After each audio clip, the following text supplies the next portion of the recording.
नमो भगवते वासुदेवाय।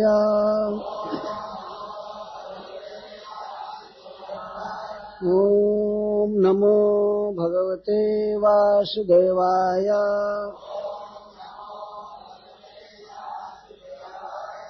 ओम नमो भगवते वासुदेवाय।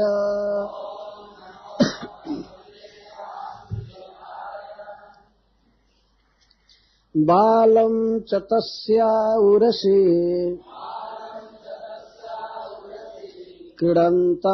क्रीडन्तमकुतो भयाम् गोप्यास्तूर्णं समभ्यत्य जगृहुर्जातसम्भ्रमः यशोदारोहिणीभ्यां ताः समं बालस्य सर्वतः रक्षां विदधिरे सम्यक् गोपुच्छ भ्रमणादिभिः गोमूत्रेण स्नापयित्वा पुनर्गोरजसार्भकाम् रक्षां चक्रुश्च सकृता द्वादशांगेषु नामभिः गोप्यः सम्पृष्टसलिला अंगेषु करयोः पृथक् न्यस्यात्मान्यथ बालस्य बीजन्यासं कुर्वत त्वत्पार्श्वयो धनुरसि मधुभाजनश्च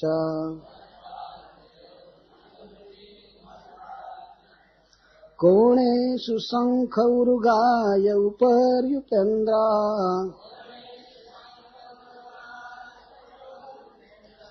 तार्क्ष्यः क्षितौ हलधरः पुरुषः समन्तात्। उसके पूतना के उर्वशी वक्षस्थल पर स्तन के ऊपर क्रीडंताम आनंद से हाथ पैर उछलते हुए अकुतो भयाम बिल्कुल निर्भय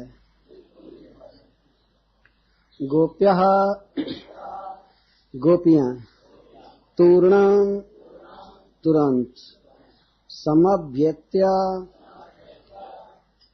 पूतना के देह पर चढ़कर जगृहुः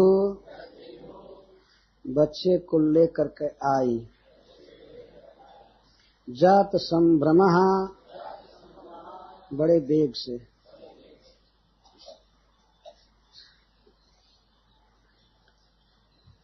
का देह मरकर गिरा है और उसके उरसी तस्याः उरसी उसके उरह पर छाती पर वो बच्चा खेल रहा था क्रीडंतम। जैसे बच्चे स्वाभाविक ही कहीं आप बेड पर रख दीजिए पृथ्वी पर तो अपने हाथ को थोड़ा पीटते हैं धरती पर हल्का हल्का ऐसे ऐसे खेलते रहते और पैर भी। तो बच्चे में उठने की बैठने की अभी शक्ति नहीं है। जब हम लोग चित्र देखते हैं कि पूतना के देह पर भगवान लेटे हैं तो लेटे हैं वास्तव में।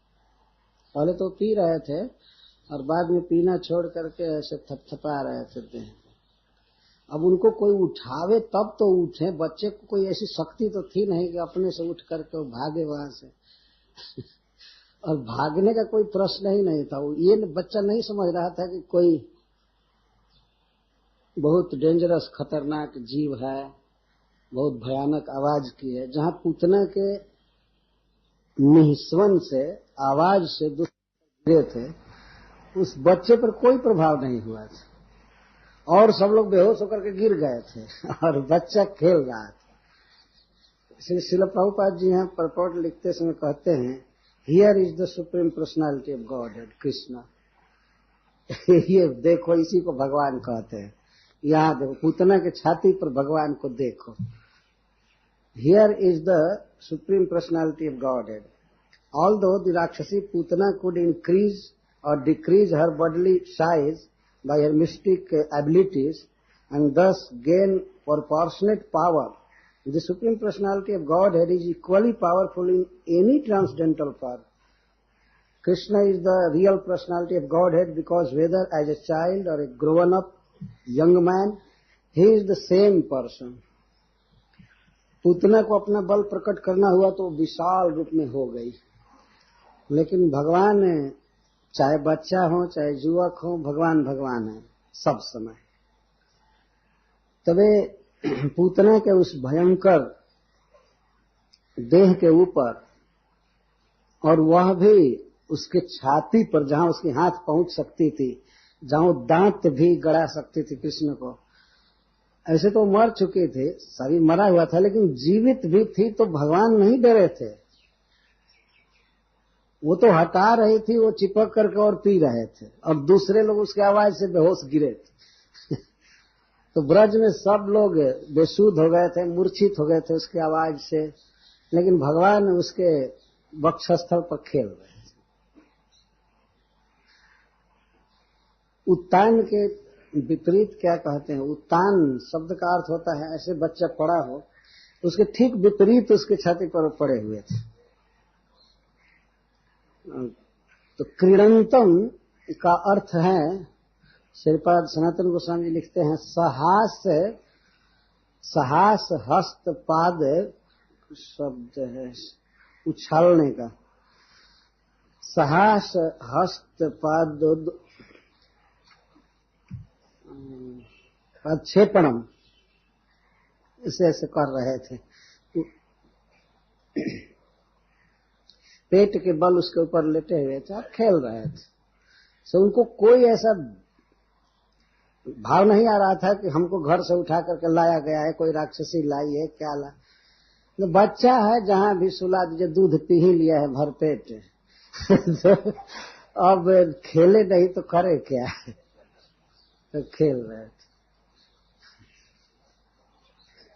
एक भक्त ने कहा है कि ओहो, पूतना के छाती पर जो भगवान है, तो आज व्यक्त हो गया कि भगवान हृदय में जो रहते हैं वही बाहर प्रकट हुए। ठीक जहां वो छाती पर लेटे हुए हैं वहीं पर भगवान रहते भी हैं सबके हृदय में। तो पूतना के भीतर भी वे हैं ही, चाहे भयानक हो चाहे कुछ भी हो। और वे भगवान इतने निर्भय है कि चाहे वो राक्षस हो चाहे कोई हो, सबके हृदय में रहते हैं। सर्वस्य चाहम हृदय सन्निष्ट, तो जो सबके हृदय में रहते ही हैं, कभी डरे ही नहीं है, तो बाहर छाती पर आने में क्या डर है? जब किसी के हृदय में कैद होने से उनको कोई भय नहीं है, विराजते बाहर क्या डरेंगे? तो एक अबोध बच्चे की लीला कर रहे थे। अकुतो भयम, कोई भय नहीं। लेकिन इसका वास्तविक अर्थ है, श्रीपद सनातन गोस्वामी करते हैं, न भय के सांचिदपि जस्मात सह।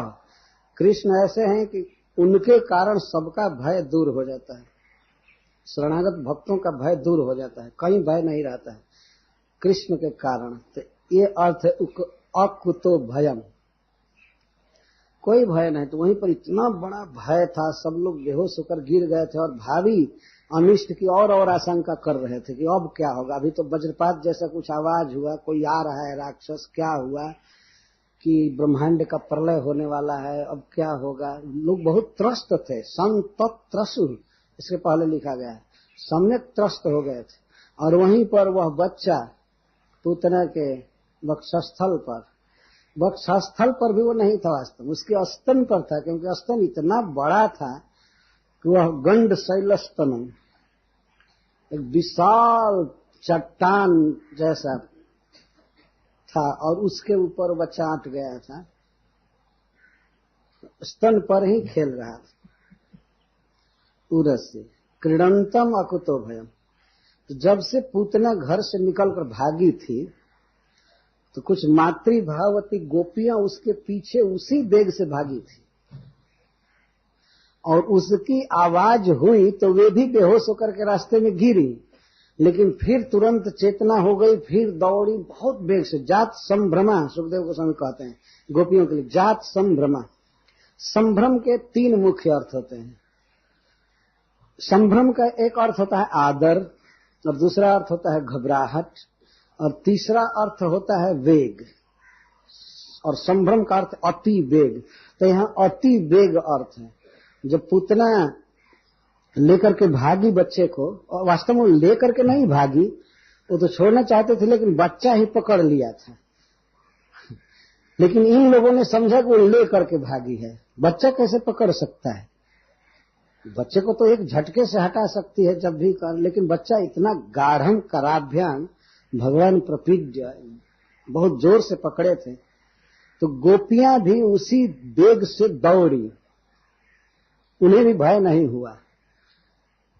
कारण है कि वात्सल्य के आवेग में उन्हें कोई भय नहीं हुआ। किसी तरह बच्चे को पकड़ना है, लाना है, ये खा न जाए, मार न जाए, ये न करे, वो न करे, तो दौड़ बड़ी जोर से। तो इसीलिए श्रील सुखदेव गोस्वामी यहाँ कहते हैं जात संभ्रमा गोप्या, उनमें सम्यक वेग उत्पन्न हो गया। वैसा जोर से कभी नहीं दौड़ती हैं, लेकिन पूतना से बचाने के लिए, कृष्ण को बचाने के लिए दौड़ी। तूर्णम, समभ्यत्य और जात संभ्रमा, ये तीनों शब्द गोपियों के बहुत अधिक तेज गति को बता रहा है। तूर्णम, तूर्णम का अर्थ जब ही पूतना घर से बाहर चली त्यों ही, तुरंत। और समभ्यत्य जगृहु के लिए है। समभ्यत्य, वे पूतना के उच्च, अति उच्च देह पर चढ़ गए।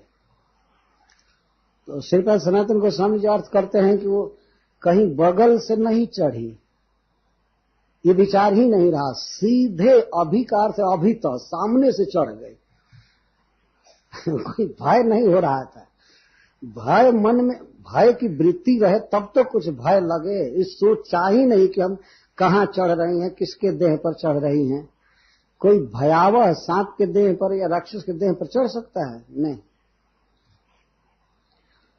नहीं चढ़ सकता। लेकिन गोपियां इसका विचार ही नहीं थी। जब कोई व्यक्ति किसी खास विचार में खोया रहता है तो उसके सामने अन्य विचार आते ही नहीं है, वो सोचता ही नहीं है। चैतन्य चरितामृत में कथा है, राय रामानंद जी जब अपना पद त्याग कर जगन्नाथपुरी आए तो सीधे भगवान चैतन्य महाप्रभु के पास आ गए। उनके पास पर्याप्त समय था कि वे भगवान जगन्नाथ जी का दर्शन करके आते, लेकिन सीधे आ गए चैतन्य महाप्रभु के पास। तो भगवान चैतन्य महाप्रभु उनसे पूछते हैं कि राय, आपने जगन्नाथ जी का दर्शन नहीं किया? तो राय रामानंद जी कहते हैं कि आप जब कह रहे तब याद आया कि जगन्नाथ जी भी जगन्नाथपुरी में रहते हैं। हमारा तो मन विचार ही नहीं किया। ऐसा वे कहते हैं। कहीं दूर देश से आदमी जा रहा है जगन्नाथपुरी में और उसको ये याद न आवे कि यहाँ जगन्नाथ जी भी रहते हैं, और सीधे चैतन्य महाप्रभु के पास पहुंचे। तो राय रामानंद ने कहा कि यह जो देह है रथ है और हृदय सारथी है। राय कहे देह रथ, हृदय सारथी, जहां लिया जाए तहां जाए जीव रथी। हृदय सारथी है और जीव रथी है और देह रथ है। तो जहां पर हृदय ड्राइव करके लाया वहां आ गया। हृदय तो सोचा भी नहीं, जगन्नाथ दर्शन मेरा विचार न कैला, मैं तो विचार ही नहीं किया कि जगन्नाथ जी ठीक है मैं दर्शन करूंगा, लेकिन मेरा मन विचार नहीं किया पहले। तो इस प्रकार से वात्सल्य भावमयी गोपियों के सामने पूतना के उस भयंकर रूप का, उसकी चेष्टाओं को कोई विचार ही नहीं हुआ। बच्चे की रक्षा का इतना ध्यान था कि वे सीधे चढ़ गए उसके देह पर और जगृहु, तुरंत उठा ली बच्चे को और उठा करके ले करके चलती। बारंबार देखने लगी कि कहीं बच्चे के देह में वो नख तो नहीं गड़ाई, कहीं दांत से काटा तो नहीं। राक्षस विकराल विकराल दांत थे, नाखून थे। वे ला करके और माँ यशोदा को दी। लेकिन यशोदा और रोहिणी ये बिल्कुल विकल होकर के गिर गई थी। पुत्र के अनिष्ट की आशंका से चेतना काम नहीं की, ये बेहोश हो गई थी दोनों माताएं। तो वे लोग लाए इनके पास, तब रक्षा करने लगी तुरंत। योग माया की शक्ति है, किसी किसी को मूर्छा आ जाती है, किसी को नहीं आती है। माँ यशोदा को दांत लग रहे थे। ये मूर्छा का मतलब ये है, अपने बच्चे में इतनी गाढ़ ममता है कि उसके अनिष्ट की आशंका करके वो तो बेहोश हो गई थी, दांत लग रहे थे। कुछ गोपियां उसकी मूर्छा को छुड़ा रही थी, और रोहिणी जी की भी यही हालत थी। बाद में जब माँ की मूर्छा टूटी तो उसकी गोद में लाई, उन्होंने दी, तो उन गोपियों ने देखा कि माँ तो उतना ध्यान नहीं दे रही है, अब वो अशक्त थी शोक के कारण। देखिए यहाँ पर रक्षा की जो बात कही जा रही है, तो सुखदेव गोस्वामी कहते हैं यशोदा रोहिणी ध्यान ताह समम बालस सर्वतः रक्षा विदधिरे। यशोदा और रोहिणी के साथ गोपियों ने कृष्ण की रक्षा करना चालू किया। तो यशोदा और रोहिणी के साथ यह यशोदा और रोहिणी का गौरत्व सिद्ध कर रहा है। मतलब प्रधान नहीं है। प्रथमा विभक्ति में गोपियां हैं और तृतीय विभक्ति में यशोदा और रोहिणी, उनके साथ करने लगी। रक्षा किया गोपियों ने, लेकिन उनके साथ। तो माँ अभी भी बहुत विकल थी, छाती पीट कर रो रही थी। उसको अब ये विश्वास हो गया था कि ठीक है बच्चा जी रहा है, लेकिन क्या होगा हे भगवान। वो तो बेहोश सी हो रही थी, विकल हो रही थी, इसलिए गोपियों ने रक्षा किया। माँ यशोदा के गोद में कभी कभी कृष्ण को देती थी, तो बच्चा आ गया है, कोई उसके पैर को देख रही है, कोई सिर को छू रही है, कोई छाती को छू रही है, रक्षा कर रही है। तो सबसे पहली रक्षा क्या किया, गोपुच्छ भ्रमण आदि भी। गोपुच्छ भ्रमण, गाय के पूछ को, कटे हुए केस को नहीं, जैसे और सब जगह कटे हुए पूछ के केस को घुमाते हैं, वो डायरेक्ट गाय के पास लाई। और गाय के, खास करके है गाय से मतलब है बछड़े, बाछी, बाछा, उनके पूछ को घुमाने लगे। ध्यान रखना चाहिए, श्रीपाद सनातन गोस्वामी जी कहते हैं कि बड़ी बड़ी गायों के पूछ नहीं घुमा रहे थे, क्योंकि उनके पूछ के केस जो हैं वो कड़े हो जाते हैं। और छोटे छोटे जो बच्चे हैं गायों के, उनके बड़े कोमल कोमल पूछ होते। तो और बच्चा बिल्कुल छोटा है, तो उसके सभी अंगों पर पूछ घुमाने लगे। ये रक्षा की पहली विधि। आदि भी और तो और में निर्वंशन कर रहे थे। निर्वंशन का अर्थ है सरसों हाथ में ले करके और छिड़कना। ये क्रिया है लोक में की जाती है रक्षा के लिए। हम लोग देखे हैं जब कोई दुल्हा जाता है अपने ससुराल विवाह करने के लिए, तो स्त्रियां उसका परीक्षण करती हैं कि इसकी यात्रा ससुराल में सुखद हो या ठीक से विवाह करके आवे और जिए। तो उस समय इसको कहते हैं राई लोन उतारना। तो राई माने सरसों, तो सरसों लेकर के कुछ लौकिक मंत्र होता है जो भी वो पढ़ रही है दोनों हाथों में लेकर, और सूप का कोन स्पर्श करा रहे थे। सूप देखे हैं जिससे फटका जाता है अनाज, उसके कूड़े कचरे निकाले जाते हैं। जो कुछ भी भागवत में आ रहा है, खास करके वृंदावन लीला में गांव की चीजें आ रही। तो आदि से अर्थ किया गया है कि ये तो सरसों लेकर के उनका दुख उतार रहे हैं और सूप का कोना छुआ रहे, और मंगल माना जाता है। बच्चे के कोमल शरीर ला कर थोड़ा थोड़ा छुआ रही हैं, ये करो ये करो। बहुत सी गोपियां हैं, भीड़ लगी हुई, ऐसे रक्षा करो, ऐसे रक्षा करो, ऐसे रक्षा करो। तो इसके बाद कहीं अगर दांत गड़ाई होगी या नख से काटी होगी तो विष चढ़ सकता है बच्चे के शरीर में, इसलिए उसके लिए उन्होंने क्या किया, गोमूत्रेण स्नापयित्वा, गोमूत्र से स्नान कराया, ये टेटनस न होने पाए बच्चे इसके लिए कहीं विष न चढ़ जाए। ये समझिए फर्स्ट एड इंजेक्शन जैसा है, गोमूत्र से स्नान करा देना, कहीं कटा चटा घाव भर जाए कुछ नहीं होगा। तो गोमूत्रेण स्नापयित, तो गोमूत्र से स्नान कराएं। और पुनर्गोरज सार्भकम, और उस अर्भक उस बच्चे को फिर गोरज से स्नान कराएं। गाय के खुर के निशान जहां बने हुए थे उसको ले करके और बच्चे के सारे शरीर में स्नान कराएं। यहाँ स्नान का मतलब है नहीं कि धूली डालना, वो मल रही थी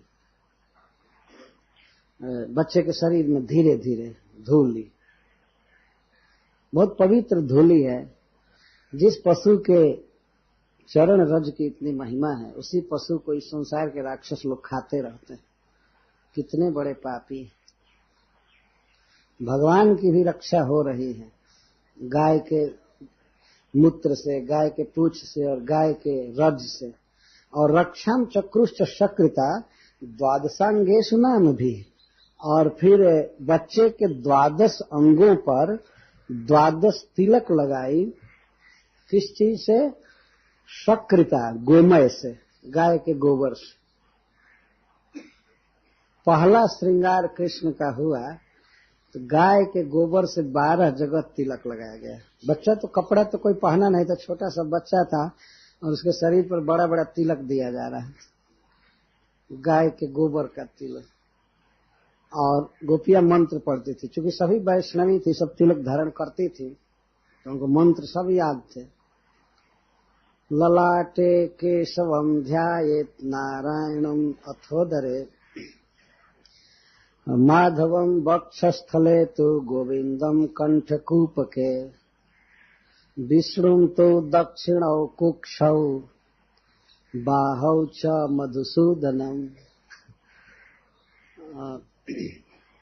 त्रिविक्रमम कंधरे तो वामनम वाम पार्श्वके,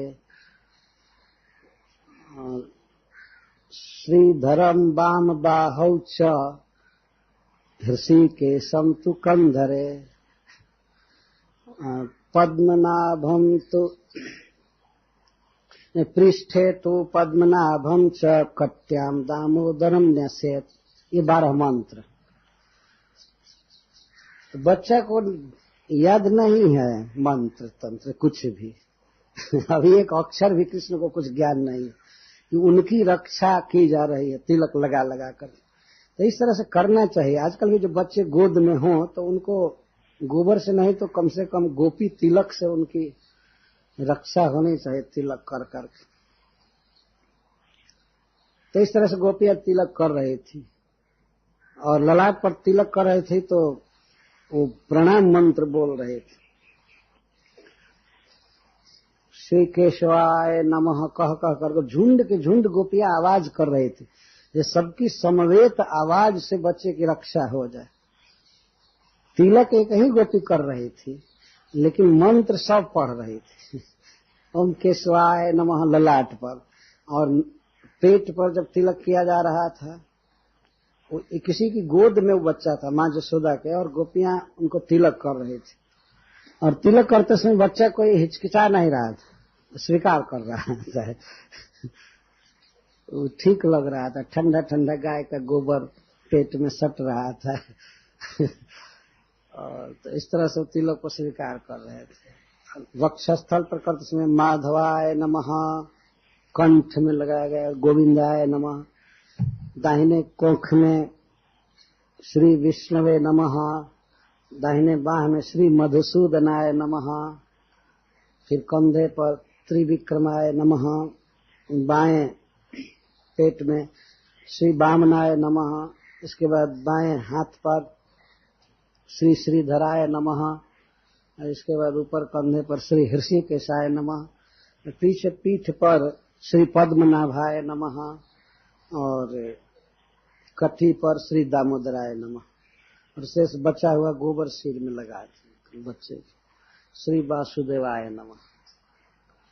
वासुदेव की रक्षा वासुदेव के नाम से की जा रही है। कि कितनी परंपरा प्रचलित थी, भक्ति जन जन में समाई हुई थी। स्त्रियों को ये सब ज्ञान था। खेद है कि आजकल के पुरुषों को भी, और वो भी पढ़े लिखे लोगों को भी ये सब चीज मालूम नहीं, कुछ भी मालूम नहीं। गांव की ग्वाली ने इस तरह से भक्ति में पारंगत बच्चे की रक्षा कर रही है। आज कुछ बच्चे को हो जाए तो सीधे लेकर भागेंगे अस्पताल। पहले जो गांव में दवाई है वो तो कर लो, बाद में देखा जाएगा। तो बच्चों को न तो धूल में लौटने को मिल रहा है, न गाय के गोबर से भेंट है, कुछ नहीं। क्यों नहीं रोगी बनेंगे? भगवान की बाल लीला आगे आएगी, उसमें कहा गया है कि वे बलराम जी के साथ हमेशा ब्रज के कीचड़ में दौड़ते रहते। जब अभी उठ करके चलने की शक्ति नहीं थी, पैर से नहीं चल सकते थे, हाथ से चलते थे और जानू से, तो गाय के जहां तहां गोबर पड़े रहते थे ब्रज में, उसमें सन जाते थे। कहीं गाय के मूत्र से जमीन गीला बना रहता था, उसमें छप छप करते थे और वो अंगराग लग जाते थे। तो सुखदेव गोस्वामी कहते हैं पंकांग राग रुचि रहो। दोनों भाई जब पंख का अंगराग लगता था तो और सुंदर लगते थे। जब गोबर और कीचड़ लग रहा है तो भगवान की शोभा और बढ़ रही। इसके द्वारा यह ध्वनित होता है कि छोटे छोटे बच्चों को इस तरह से रखना चाहिए कि धूल में लौटें। ऐसा नहीं कि जन्म से ही मोजा टोपी पहना करके और रोग का घर बना दे। से खुले शरीर, कुछ हवा लगे और मिट्टी लगे, खास करके गाय का गोबर, मूत्र और कीचड़, तो वो सुखी होते हैं, स्वस्थ होते हैं। यह नहीं समझना चाहिए कि अरे ब्रज में तो वही है तो कहाँ जाएंगे, वो लगेगा ही। नहीं, ये सबके लिए जरूरी है। इस तरह शरीर निरोग होता है। गोमूत्रेण स्नापयित्वा पुनर्गोरज सर्व अर्भकम रक्षम चक्रुश्च, ये सबके लिए है। गोमूत्रेण रक्षम चक्रुः और गोरजसा रक्षम चक्रुः और द्वादशांगेषु नाम भी रक्षम चक्रुः, नाम से रक्षा की। यह संबंधवाचक शब्द नहीं दिया गया है। कस्य नाम भी, ये नहीं कहा गया है। ये अपने आप समझना चाहिए कि नाम भी मतलब भगवान के नाम। कहने की जरूरत नहीं है। कहीं कीर्तन हो रहा है तो यह पूछने की जरूरत नहीं कि किसका कीर्तन हो रहा है। केवल इतना सुनते हैं कीर्तन हो रहा है तो समझ जाते हैं ओ भगवान का कीर्तन हो रहा है। ऐसा नहीं समझते हैं किसी देवी देवता का कीर्तन हो रहा है या किसी आदमी का जसगान हो रहा है। नहीं, यह सुखदेव जी कहते हैं नाम भी रक्षम चक्रु, नामों से रक्षा किए। तो महाराज परीक्षित की सभा में बैठे हुए सब लोग परम दक्ष हैं, भक्त है। नाम भी का मतलब समझ गए भगवान के नाम। ऐसा नहीं किसी का नाम पिंटू सिंटू करके और रक्षा हो जाएगी। भगवान के नाम प्रसिद्ध है सारे समाज में, चाहे महाराज परीक्षित की सभा हो, चाहे ब्रजमंडल हो, चाहे कोई ब्रह्मांड का कोना हो। नाम से रक्षा है मतलब भगवान विष्णु के नाम से, ये सिद्ध हुआ। नाम भी रक्षम चक्र, अथवा उस बच्चे के नाम से रक्षा की। ये सुखदेव गोस्वामी का अपना भाव है। अगर संबंध जोड़ा जाएगा कि किसके नाम से रक्षा की तो उसी के नाम से रक्षा की, जबकि अभी उसका नामकरण भी नहीं हुआ है, अभी एक भी नाम उसको प्राप्त नहीं है। गर्गाचार्य जी तो अभी बहुत बाद में आएंगे, अभी तो बच्चा 6 दिन का है। जब वो 1 वर्ष का हो जाएगा तब गर्गाचार्य जी आएंगे, तब नाम देंगे। लेकिन सुखदेव गोस्वामी तो जानते हैं कि कृष्ण के नाम नित्य हैं, तो उनके नामों से रक्षा किए। यह बात सीखने लायक है। वास्तव में इस शरीर पर जब हम तिलक लगाते हैं, और एक तो वह गोपी जनों का परम पावन देह है, जहां उनका शरीर गोपी तालाब में विलीन हुआ था, तो एक तो उनका दिव्य देह है, शरीर से सट करके ऐसे ही वो शरीर को पवित्र कर देगा। और उस पर भी भगवान के नाम बोले जाए, क्यों नहीं देह की रक्षा होगी, क्यों नहीं यह देह भजन के योग्य हो जाएगा। तो तिलक की महिमा यहां दी गई है। अच्छा, इस तरह से जो बहुत जल्दी जल्दी में संभ्रम के साथ जो बच्चे की रक्षा करनी चाहिए वो गोपियों ने किया, कि लौकिक रीति से रक्षा किया, लोक विधि से, अब वेद विधि से रक्षा करने जा रही है। तो इसके लिए गोपियों ने आचमन किया। गोप्यः संस्पृष्ट सलिला अंगेषु करयोः पृथक् न्यस्यात्मन्यथ बालस्य बीजन्यासम कुर्वता। इसके बाद गोपियों ने आचमन किया, कुल्ला किया, हाथ पैर धोया अच्छा से, या स्नान किया। संस्पृष्ट सलिला का मतलब है सम्यक रूप से सलिल को स्पर्श किया, इसलिए ध्वनित हो रहा है कि स्नान किया। ये सम्यक स्पर्श का ये मतलब है, केवल ओठ से छू लेना ही तो सम्यक स्पर्श है नहीं। संस्पृष्ट सलिला, जल का ठीक से स्पर्श की, मंत्र ठीक से काम कर सके इसके लिए स्नान करना आवश्यक है। कोई पूछ सकता है कि क्या क्या जरूरी है ये सेकेंड इनिशिएशन के मंत्रों को जपने के लिए स्नान करने की क्या जरूरत है। यह स्नान सहायता करता है मंत्रोच्चारण में, इसलिए स्नान की इतनी महिमा है। तो गोपियों ने स्नान किया, आचमन किया, अथवा केवल आचमन किया, ये भी अर्थ हो सकता है। आचमन किया और बालस्य अंगेषु करयोः पृथक पृथक बीज न्यास किया, और आत्मनि अथ, और अपने देह पर भी किया। बच्चे की रक्षा के लिए कुछ गोपियां अपने अंगों पर न्यास कर रही थी। बीज न्यास या मंत्र न्यास का मतलब होता है, कोई मंत्र आप पढ़ रहे हैं तो उस मंत्र का पहला अक्षर लेते हैं और उस पर अनुस्वार लगाते हैं, उसको जब पढ़ते हैं तो इसको बीज कहा जाता है। जैसे अजाय नमः मंत्र है तो अ के ऊपर ओम नमः अजाय, ये ओम नमः, इसको बीज कहते हैं। तो जितने मंत्र पढ़ेंगी उसके पहले बीज न्यास कर रही हैं, बच्चे के अंग पर, हाथ पर, सब जगह। तो सर्वतः बीज न्यास कर करके रक्षा करने लगी। ये प्रश्न होता है कि बहुत सी गोपियां थी तो कृष्ण के विविध अंगों पर कैसे वे न्यास कर रही थी, कैसे मंत्र पढ़ रही थी। तो इसीलिए सुखदेव गोस्वामी कहते हैं कुछ गोपियां अपने ही अंगों को छू छू करके और बच्चे की रक्षा कर रही थी। जैसे मान लीजिए कोई गोपी पढ़े कि आज भगवान तुम्हारे पैर की रक्षा करे, तो उस समय वो अपने पैर को छू करके बोल रही थी, अजन्मा भगवान तुम्हारे पैर की रक्षा करे, विष्णु भगवान तुम्हारे भुजा की रक्षा करे। तो अपनी भुजाएं पकड़ रहे थे। हजारों गोपियां अपने अपने अंगों को पकड़ पकड़ कर कृष्ण की रक्षा के लिए प्रार्थना कर रही थी, और कुछ गोपियां कृष्ण के अंगों को डायरेक्ट छू रही थी। ये भाव है, नहीं तो सब कृष्ण के अंगों को कैसे छू सकते थे। तो इस तरह से पढ़ती हैं। अव्यादजंघ्रिमणिमांस्तव जान्मथोरु जग्योच्युतः कटितटं जठरं हयास्यः। सर्वप्रथम कुछ गोपियां बच्चे के चरण को छूती हैं और कहती हैं अजाय नमः, ये कहती है पैर छू करके, और तब इसके बाद कहती हैं अजह तव अंघ्रि अव्यात, अजन्मा भगवान तुम्हारे पैर की रक्षा करें, दोनों पैर की रक्षा करें। वहां हिंदी बोलने की जरूरत नहीं थी, जो संस्कृत बोल करके मंत्र पाठ हो जाता था। बहुत उत्कंठा है, लालसा है बच्चे की रक्षा हो सब तरह से, इसलिए बारंबार पढ़ रही है। अज का अर्थ है जिनका प्राकृत जन्म नहीं है, जिनके जन्म कर्म दिव्य हैं, वे अजन्मा भगवान तव अंघ्रि अव्यात रक्षतु, तुम्हारे पैर की रक्षा करें। अजन्मा भगवान तुम्हारे पैर की रक्षा करें। और मणिमान तव जानू, मणिमान भगवान तुम्हारे पैर की रक्षा करें। तो इस तरह से पढ़ती हैं मणिमते नमः।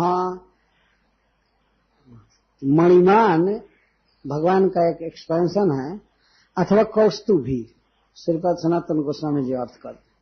कौस्तुभी, कौस्तुभ एक मणि है, तो जो मणि पहनते हैं, कौस्तुभ मणि धारण करते हैं, वे भगवान तुम्हारे घुटनों की रक्षा करें।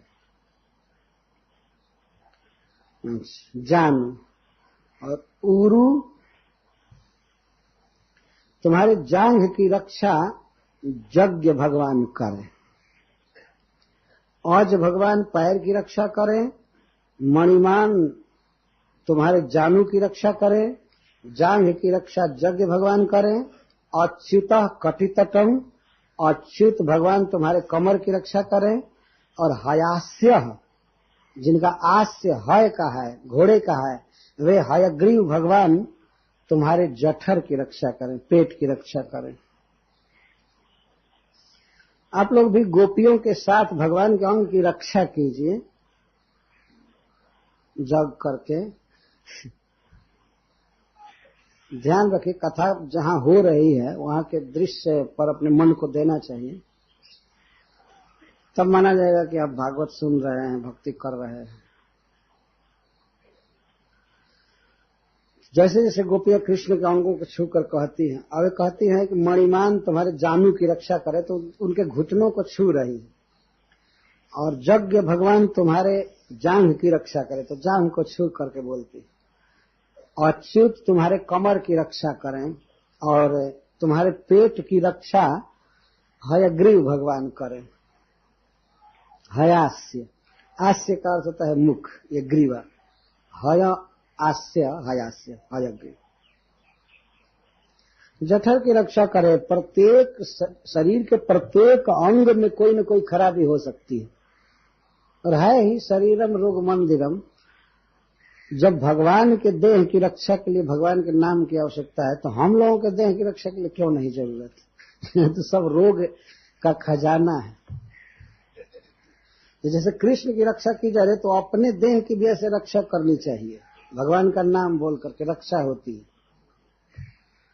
आदमी कई रुपए की दवाई खरीद करके लगा लेगा, लेकिन भगवान का नाम बोलकर रक्षा नहीं कर सकता है। लोगों को ज्ञान ही नहीं है कि भगवान का नाम लेने से कितनी दवाइयों का काम अपने आप हो जाता है।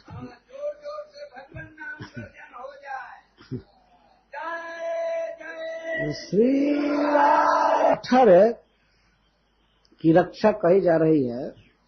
इसका अर्थ यह है कि बच्चे का पाचन संस्थान कभी खराब ना होने पाए।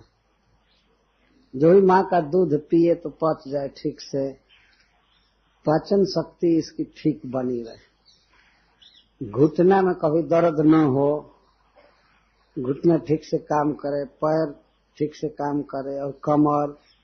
हृदय केशवः कम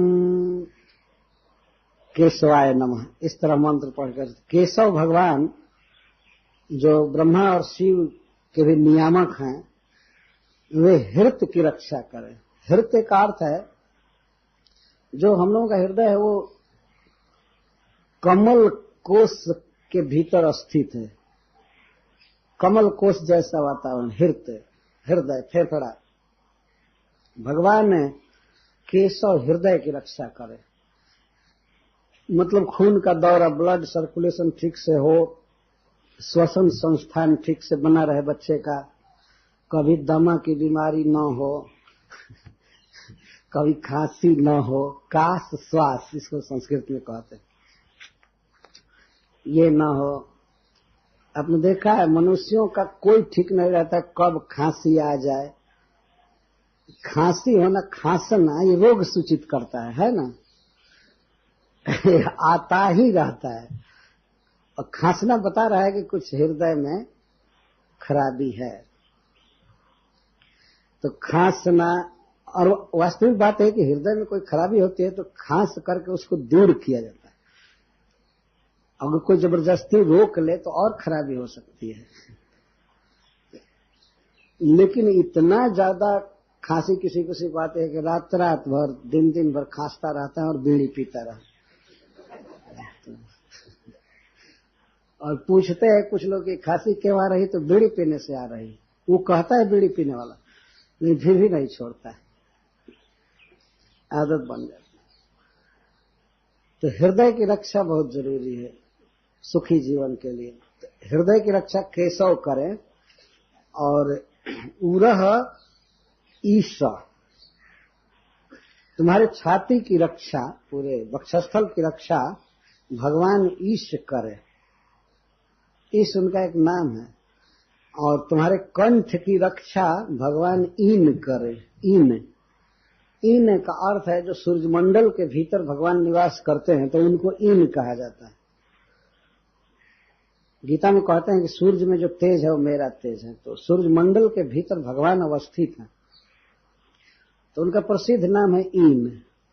तो वे ईन भगवान तुम्हारे कंठ की रक्षा करे। कंठ कभी खराब न हो,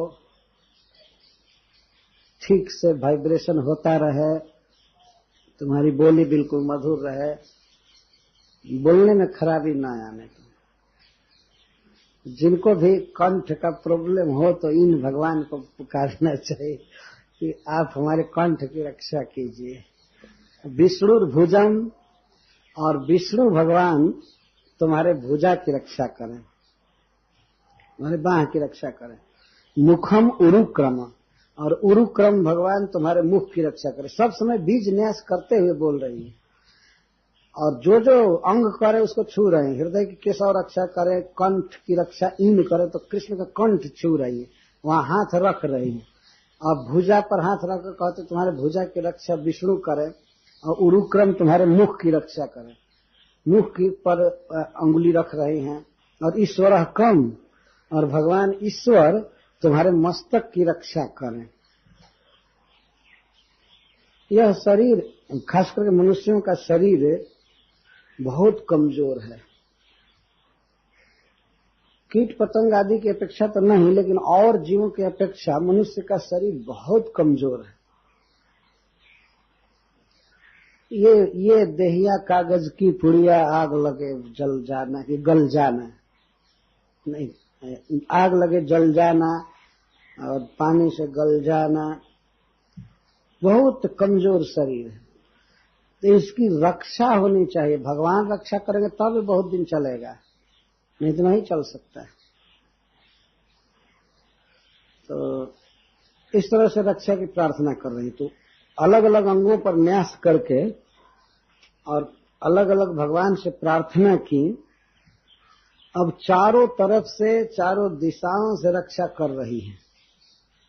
तो अंग की रक्षा छोड़ करके अब खड़ा होकर के इधर से ये भगवान रक्षा करे, उधर से वो करे, तो कहती चक्री अग्रतः सहगदो हरिरस्तु पश्चात। भगवान हरि चक्रधर, चक्र लेकर आगे से तुम्हारी रक्षा करे, आगे से कोई विपत्ति ना आने पाए। और वही भगवान हरि गदाधर बनकर, गदा लेकर पीछे से तुम्हारी रक्षा करें। इस प्रकार से मंत्र है। त्वत्पार्श्वयो धनुरसी मधुवा जनश्च, और तुम्हारे दोनों पार्श्व में, बगल में मधुसूदन भगवान और अजन भगवान क्रमशः धनुष, बाण और तलवार लेकर तुम्हारी रक्षा करें। इस प्रकार से इस रक्षा कवच को सुनकर कोई यह कह सकता है कि भगवान को क्या खड़ा करना है चारों तरफ। भगवान से क्यों प्रार्थना की जाए कि हमारी बगल से रक्षा कीजिए, आगे से रक्षा कीजिए। तो भगवान को कोई परिश्रम नहीं, भगवान है ही ऑलरेडी वास्तव में। उनका नाम बोलने से रक्षा हो जाती है। तो कोणेषु शंख, कोण में शंख भगवान तुम्हारी रक्षा करे। ऐसे शंख उरुगाय, शंख का यहाँ अर्थ है शंखधर। संस्कृत का कोई नियम है, उसके अनुसार ये अर्थ किया गया है। शंख का अर्थ है शंखवान। तो चारों कोने में शंख धारण करके भगवान उरुगाय तुम्हारी रक्षा करें। उरुगाय का अर्थ है जिनका यश बहुत विस्तृत, और ऊपरी उपेंद्र, और ऊपर से उपेंद्र तुम्हारी रक्षा करें। उपेंद्र वामन भगवान को कहते हैं। और ताक्षक्षित हलधर पुरुष समन्ता, और पृथ्वी पर जब तुम रहो, क्षिति पर रहो, तो गरुड़ पर सवार भगवान तुम्हारी रक्षा करें। गरुड़ वाहन जिनका है, गरुड़ जी जिनके वाहन है, वे भगवान तुम्हारी रक्षा करें। और हलधर पुरुष समन्ता, और हल धारण करने वाले भगवान सब तरह से तुम्हारी रक्षा करें, सर्वत्र। तो परव्योम में भगवान का एक रूप है जिसमें वे अपने 4 हाथों में से एक हाथ में हल धारण करते हैं, यह आयुध। यहाँ हलधर का अर्थ है कृष्ण के भाई को नहीं समझना चाहिए। तो अभी वो क्या हल धारण कर रहे हैं, अभी तो खिलौना भी नहीं उठाए होंगे बलराम से। तो समन्ता, सब तरह से हलधर भगवान तुम्हारी रक्षा करे इस पृथ्वी पर, सब तरह से। अच्छा, इस तरह से अंगों की रक्षा की प्रार्थना की, फिर चतुर्दिक दिशाओं से रक्षा कर रही हैं। अब इंद्रियों की रक्षा, इंद्रियाणि हृषिकेश प्राणान नारायणोवतु, तुम्हारे 10 इंद्रियों की रक्षा हृषिकेश करे, जो इंद्रियों के स्वामी।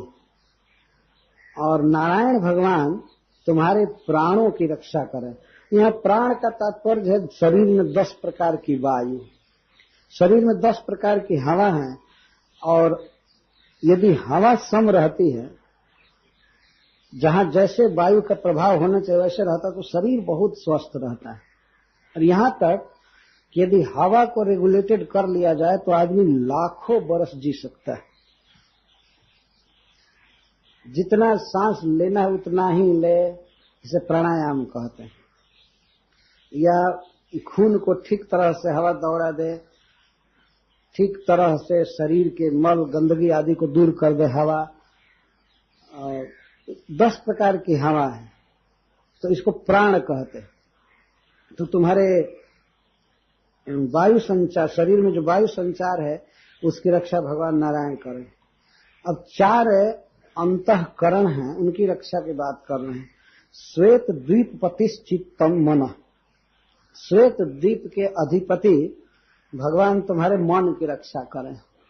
तुम्हारा मन ठीक ठीक संकल्प कर सके, गलत पदार्थ में न जाए, गलत चिंतन न करे, भगवान इस तरह से रक्षा करें। या तुम्हारे मन की स्मरण शक्ति बनी रहे, कभी घटे नहीं।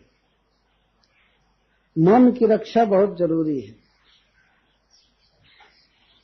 आजकल लोग शरीर की रक्षा का प्रयास तो करते हैं दवा लेकर अस्पताल में जाकर, लेकिन मन की रक्षा नहीं करते। मन की रक्षा होती है महामंत्र से, चेतो दर्पण मार्जनम, हरे कृष्णा कृष्णा कृष्णा हरे हरे, हरे राम मन में दूसरी वासना का होना ही गंदगी है, मन खराब हो जाता है। अथवा कभी कभी मन पागल हो जाता है, ध्यान नहीं रखता। यहां तक देखा गया किसी किसी का मन ऐसा पागल हो जाता है कि अपने देह का ही स्मरण नहीं रहता, भूल जाता है अपने देह। ये बहुत खराब स्थिति है, देह को ही भूल जाए। कौन देह को खिलाएगा, कौन पहनाएगा कपड़ा, कैसे रखेगा, तो दूसरे लोग पकड़ करके ले जाकर बैठाते हैं, खिलाते हैं, कपड़ा पहनाते हैं, देह को भूल जाता है। इसको उन्माद या अपस्मार कहते हैं। तो तुम्हारे मन की रक्षा भगवान करें, तुम्हारा मन ठीक से काम करे, चित्त की रक्षा करें श्वेत द्विपति, और तुम्हारे मन की रक्षा भगवान योगेश्वर करें। यहाँ योगेश्वर शब्द का तात्पर्य यह है कि जो भक्ति योग के दाता हैं वे भगवान तुम्हारे मन की रक्षा करें, और तुम्हारा मन भगवान विष्णु की भक्ति में हमेशा लगा रहे। यह अर्थ, यदि किसी का मन भगवान में लगा है तो उसका मन ठीक है, स्वस्थ है। और यदि मन भगवान को छोड़कर विषय में जा रहा है तो मन रुग्ण है, बहुत भारी रोग है। श्वेत द्वीप पतिश्चित्तम मनोजोगेश्वरोवतु, श्वेत द्वीप में भगवान शयन करते हैं, तो उसी तरह से तुम्हारे चित्त में भगवान शयन करें, तुम्हारा चित्त भगवान में लगा रहे, विषयों में न बाधित हो, और तुम्हारा मन भक्ति योग में लगा रहे। प्रार्थना का आशय यहाँ पहुंच रहा है, तुम्हारा मन स्वस्थ है, भक्ति करे। कृष्णी गर्भस्तु ते बुद्धि, और कृष्णी गर्भ भगवान तुम्हारे बुद्धि की रक्षा करे, तुम्हें विवेक शक्ति बनी रहे, तुम्हारी बुद्धि ठीक सत्य वस्तु का चुनाव करने में समर्थ हो, हित अहित का विचार करने में तुम्हारी बुद्धि सक्षम। आत्मानं भगवान परः, और परः पुरुषोत्तम भगवान तुम्हारे अहंकार की रक्षा करे। यह आत्मा का अर्थ है अहंकार। इसका अर्थ है जैसे 4 अंतःकरण बताए गए ना, अहंकार, मन, बुद्धि और चित्त, ये 4 अंतःकरण हैं जीव को मिली। जैसे बाहरी इंद्रियां हैं, वैसे जीव की 4 भीतरी इंद्रियां हैं। तो अहंकार का अर्थ है कि जीव सोचता रहता है मैं यह हूं, मैं वह हूं। वो कुछ न कुछ विचार करता है, मैं ये देह हूं, और देह के अनुसार सोचता है मैं इस गांव का हूं, मैं वहां का हूं, मेरा ये कर्तव्य है, मेरा वो कर्तव्य है। इसको अहंकार कहते हैं। तो तुम्हारे अहंकार की रक्षा पुरुषोत्तम भगवान करें। इसका अर्थ है कि तुम ठीक ठीक अहम में अवस्थित हो सको, शुद्ध अहम में तुम रहो। तुम्हारे भीतर बेटा यह अहंकार हो कि मैं विष्णु का दास हूं, ये अहंकार तुम्हारा हो। इस प्रकार की मैं की जब भावना हो तो ये भावना हो कि मैं भगवान का दास हूं, और यह भावना न हो कि मैं ये हूं, मैं ये वो हूं, मुझे ये भोग चाहिए, वो चाहिए, वो चाहिए। यह अहंकार की रक्षा है। ठीक ठीक अहम बना रहे। हम लोग देखते हैं अहंकार किस तरह से परिवर्तित होता रहता है। कभी कभी मन में इस भाव का उदय होता है कि हम कृष्ण के नित्य दास हैं, इसलिए भक्ति बढ़ानी चाहिए। लेकिन कभी कभी यह भावना ग्रस लेती है, नहीं हम इस परिवार के हैं, इसलिए इस परिवार के लिए करना बहुत जरूरी है, या हम इसके हैं, हम उसके हैं, हम इसके हैं, हम उसके हैं। भगवान कृष्ण गीता में कहते हैं ममैव अंशो जीव लोके जीवभूत सनातन, जीव मेरा ही अंश है और किसी का नहीं। मम एव अंश, मेरा अंश है, दूसरे का नहीं।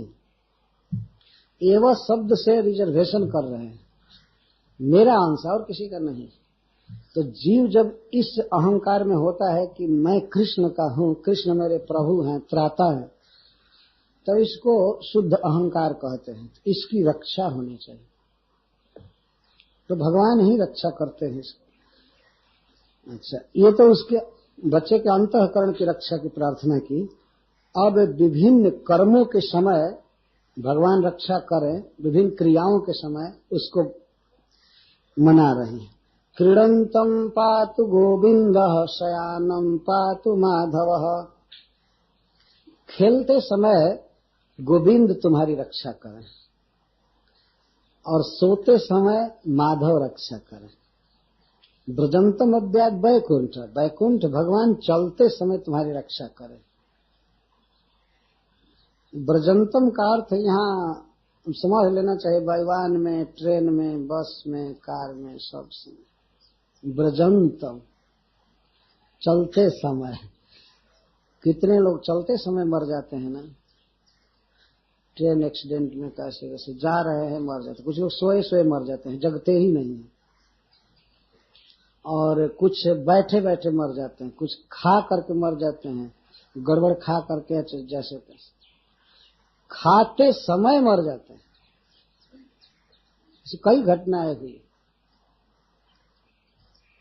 ब्रजंतम, चलते समय। हमारे एक मित्र थे, अभी 25 जनवरी को पिछले दिन हम लोग साथ में चल रहे थे और गिरे, और 1.5 मिनट के अंदर उनका शरीर छूट गया। ब्रजंतम। और आसीनम ताम श्रीपते, आसीनम बैठते समय श्रीपति भगवान तुम्हारी रक्षा करे। भुंजानम यज्ञ भूख पातु सर्वग्रह भयंकर, समस्त ग्रहों को भयभीत करने वाले भगवान यज्ञ भोक्ता, यज्ञ पुरुष भोजन करते समय तुम्हारी रक्षा करें। मृत्यु सब समय अटैक कर सकती है। वो किसी मनुष्य की प्रतीक्षा नहीं करते कि बेचारा खा ले, हाथ धो ले, मुंह धो ले, तब मारूंगी इसको, नहीं, ऐसा नहीं करते। या कहीं जा रहा है तो पहुंच जाए आराम से हो तब मारे, या सोया है तो ये सोचे कि जग जाएगा तब मारूंगी, या जग करके चल रहा है तो सोचे कि अच्छा ठीक है सो जाएगा तब मारूंगी। मृत्यु सर्वत्र है और कहीं भी मार सकती है, इसलिए सब समय भगवान की शरण में होना चाहिए। भगवान रक्षा करेंगे तब बच सकते। तो बहुत ही सुंदर यहाँ वर्णन है कि गोपियों के मुख से केवल भगवान विष्णु के नाम आ रहे हैं रक्षा के लिए। अच्छा, ये तो रक्षा की प्रार्थना है विभिन्न स्थिति में। विभिन्न प्रकार के हिंसक और बुरे जंतुओं से और रोगों से तुम्हारी रक्षा हो। वो कौन रक्षा करे? विष्णु का नाम। भगवान का नाम लेने से तुम्हारे ये बाधाएं दूर हो जाएं। डाकिन्यो जातु धान्यश्च कुष्माण्डायैर्भकग्रहः भूत प्रेत पिशाचाश्च जक्ष रक्षो विनायकः कोटरा रेवती ज्येष्ठा पूतना मातृकादयः उन्मादाये ह्यपस्मारा देह प्राणेन्द्रिय द्रुहः स्वप्न दृष्टा महोत्पाता वृद्धा बालग्रहाश्च ये सर्वे नश्यन्तु ते विष्णुर्नाम ग्रहण धीरवः। भगवान विष्णु का नाम उच्चारण करने से तुम्हारे सारे उपद्रव नष्ट हो जाएं। कौन कौन है?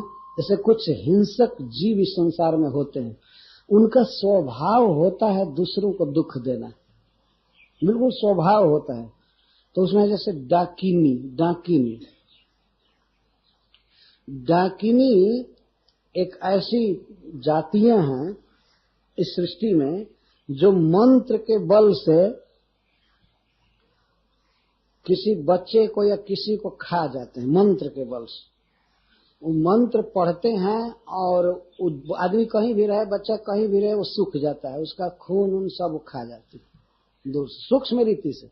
ऐसे बाहर पता नहीं लगेगा, कोई आकर के हड्डी चबा रही है डाकिनी या खा रही है, लेकिन वो खा जाती है मंत्र बल से, उसको डाकिनी कहते हैं। और जातुधानी है कुष्मांड। कु का अर्थ है पृथ्वी और उष्मा का अर्थ होता है गर्मी, और अंड का अर्थ है अंडा। कुछ ऐसे जीव हैं जो पृथ्वी की गर्मी होने से अंडा के रूप में जन्म लेते हैं, और इनका जो शरीर होता है उसमें पैर बिल्कुल छोटा छोटा होता है नाम मात्र का, और मस्तक भी नाम मात्र का, पेट सबसे बड़ा रहता है, तो उनको कुष्मांड कहते हैं। और कुष्मांड का एक अर्थ कुम्हड़ा भी होता है, कुम्हड़े का फल, उस तरह का उनका देह होता है। और शिव जी के साथ रहने वाले जितने जीव हैं उनमें इनका भी स्थान है, शिव जी के साथ रहते कुष्मांड। और भी जो अर्भक ग्रहा, जो बच्चों को ग्रह लगते हैं, और भूत प्रेत पिशाच जक्ष रक्ष विनायक। विनायक का यहाँ अर्थ है बिना नायक के विघ्न। ये ध्यान रखना चाहिए कि ये भगवान गणेश जी के लिए नहीं है, ये वो कोई इस तरह के बाधक नहीं है। गणपति जी तो विघ्नों का नाश करते हैं, अन्य सब प्रकार के विघ्नों के वे नायक भी हैं, उन्हीं की आज्ञा से विघ्न चलते हैं। अगर उनकी पूजा नहीं की गई तो कभी कभी भेज देते हैं अपने फौज को कि जाओ नष्ट करो, लेकिन वे विघ्नेश भी हैं, उनकी पूजा की जाती है, भगवान की भक्ति की जाती है, तो सब विघ्नों का नाश कर देते हैं। क्या गणेश जी में विघ्न नाश करने की जो शक्ति आई है वो गोविंद को प्रणाम करने के कारण आई। जतपाद पल्लव जुगम विनिधाय कुंभ द्वंद्व प्रणाम समय स गणाधिराज विघ्नान विहंत मलमस्य जगत त्रयस्य गोविंद माद पुरुषम तमहम भजामि। गणपति जी सारे विश्व का विघ्न नष्ट करते हैं, क्योंकि उन्होंने अपने कुंभ द्वंद्व पर, अपने सिर के जो दोनों भाग हैं हाथी के सिर, उस पर दोनों मस्तक पर गोविंद के दोनों चरणों को विनिधाय रखे, तब विघ्न नाश की शक्ति आई। तो ऐसे गोविंद के चरण, ऐसे गोविंद का मैं भजन करता हूँ, ब्रह्मा जी कहते हैं। और ब्रह्मा जी झूठ नहीं कहेंगे, ब्रह्मा जी सब जानते हैं कौन देवता कितना पूजा करता है भगवान की। तो गणपति जी रोज गोविंद की आराधना करते हैं। तो यहाँ जो विनायक शब्द है वो दूसरे विघ्नों के लिए है। कोटरा, रेवती, ज्येष्ठा, पूतना, मातृकादय और उन्माद। उन्माद का अर्थ मन के रोग जो बेहोश कर देते हैं, देह का स्मरण नहीं रहता है। अपस्मार, स्मृति खत्म हो जाती है, आदमी कहीं कुआं में गिर जाता है, कहीं आग में गिर जाता है, कहीं टकरा जाएगा किसी चीज से, देह की शुद्धि नहीं रहती, जो मृगी कहते हैं। और भी देह प्राणेन्द्रिय द्रुह, देह को सताने वाले, प्राण को सताने वाले, इंद्रियों को सताने वाले जो भी रोग हैं या जीव हैं, वे सब भगवान का नाम लेने से दूर हो जाए। प्राण के द्रोही तो ऐसी वस्तु जैसे खांसी हो जाए, दमा हो जाए, सांस अच्छा से न लिया जाए, ये प्राण के द्रोही होते हैं।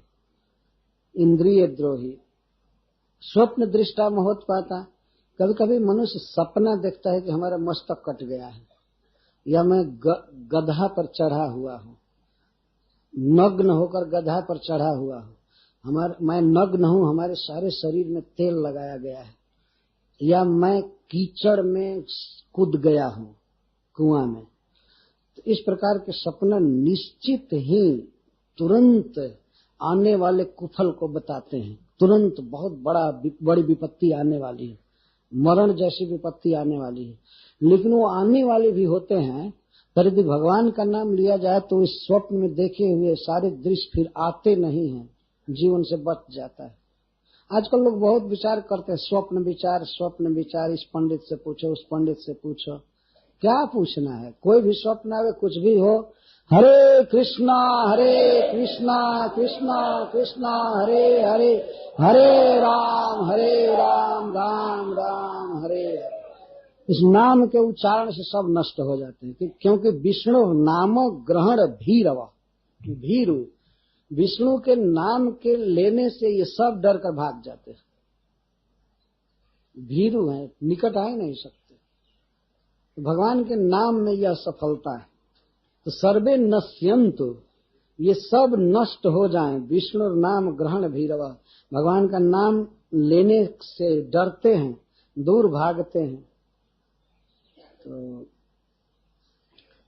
इस तरह से तुम्हारी रक्षा हो और ये सब भाग जाए।